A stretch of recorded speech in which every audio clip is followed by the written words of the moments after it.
Olá jovem, tudo bom com você? Sejam bem-vindos ao canal de História Geral Superfã. Hoje é uma aula que iniciou, nosso canal, ele surgiu por causa desse tipo de aula, que são os 10 minutos de história. Naquela época a gente não tinha podcast, não tinha nada disso, certo? Então, os 10 minutos de história hoje vai ser sobre o Império Bizantino. O que é o Império Bizantino, O Império Bizantino, ele é o herdeiro de tudo o que aconteceu no Império Romano. O Império Romano, na fase final dele, passou por diversos problemas, saques, invasões, desmembramentos e assim por diante. E além disso, uma má gestão fez com que o Império se tornasse, vamos dizer assim, ruim, fragmentado.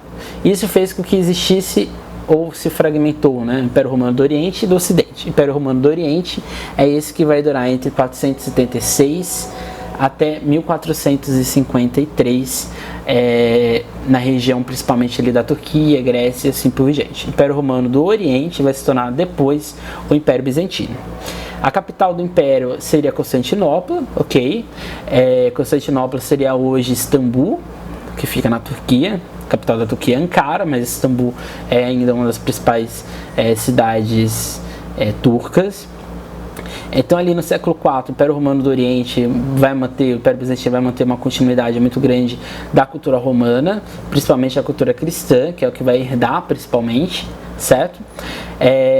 A capital Bizâncio, que depois vai se tornar Constantinopla, vai mudar de nome durante muito tempo, vai ser inaugurada pelo Constantino, que é um dos imperadores, principais imperadores do Império Bizantino, é Constantino, Justiniano e assim por diante.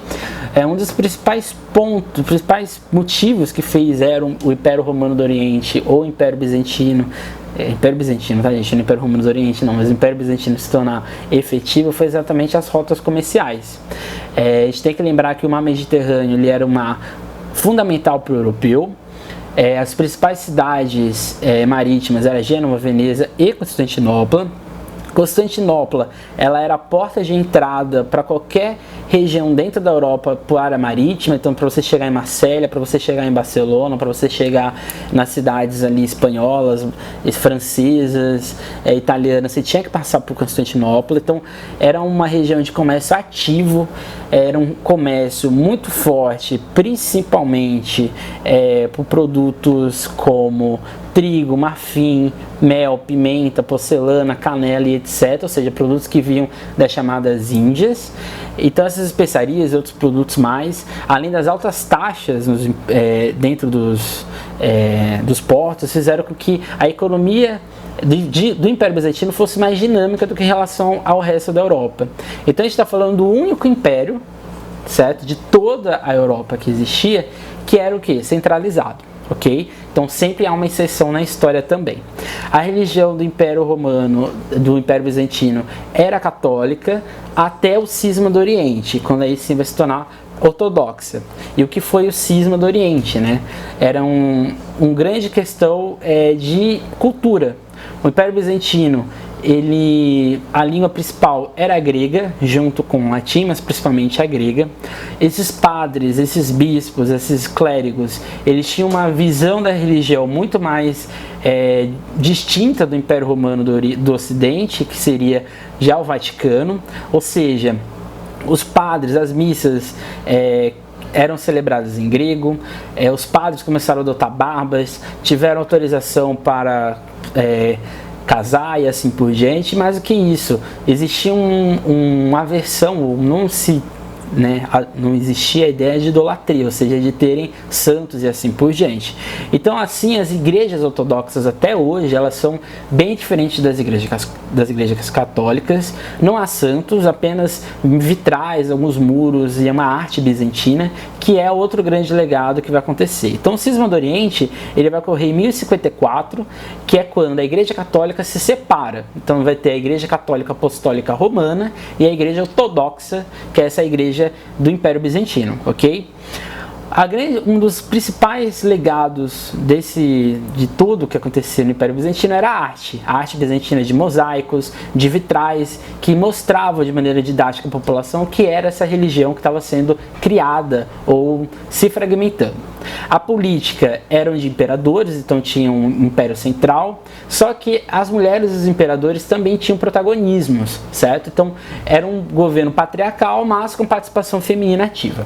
A sociedade era uma sociedade dividida socialmente, grandes proprietários de terra, altos funcionários públicos, comerciantes, artesãos e pequeno grupo de escravizados. Era comercial, então você tinha uma certa liberdade de ir e vir, não existia um sistema de servidão, você estava dentro de um império, certo? Então, de certa maneira, a educação nesses lugares, culturalmente, era ampla, então as pessoas tinham acessos culturais mais distintos, ok? E apenas as classes mais altas eram alfabetizadas, certo? E como que acaba esse império? Um império tão fantástico assim, né, que era a antítese do mundo feudal. O Império Bizantino cai por 3 motivos. O primeiro deles é a peste negra, a peste bubônica, como a gente já viu no nosso podcast sobre peste. A peste vai acabar com o Império Bizantino, quase 1/3 da população morre. Mais do que isso, enfraquece politicamente e o comércio. Outro motivo são as cruzadas, principalmente a Quarta Cruzada, quando Veneza vai enfrentar o Império Bizantino perde e Constantinopla se torna, perde todo o poder de portuário, certo? E consequentemente de comércio. E o principal motivo, aí sim, quando Mehmed II, líder do Império Otomano, vai invadir Constantinopla e assim ele vai adquirir o poder, vai adquirir as terras dessa região. Então, o Império Bizantino vai se tornar, durante todo o período moderno, até a Primeira Guerra Mundial, Império Turco-Otomano, que a gente vai falar provavelmente mais pra frente, ok? Esses são os 10 minutos de história, bem rapidinho mesmo, é bem sucinto, mas aqui elencar os principais pontos, os principais motivos que fazem você estudar e ter em mente que o Império Bizantino é um império à parte do período medieval europeu, é um império à parte de tudo que acontece na religião católica, e é um império à parte em sociedade, cultura e assim por diante. É isso, meu nome é Emerson Porto Ferreira, professor de História Geral do CPVAN, e até mais aqui nos 10 minutos de história. Não deixe de seguir a gente no Instagram, não deixe de ouvir nosso podcast e até mais.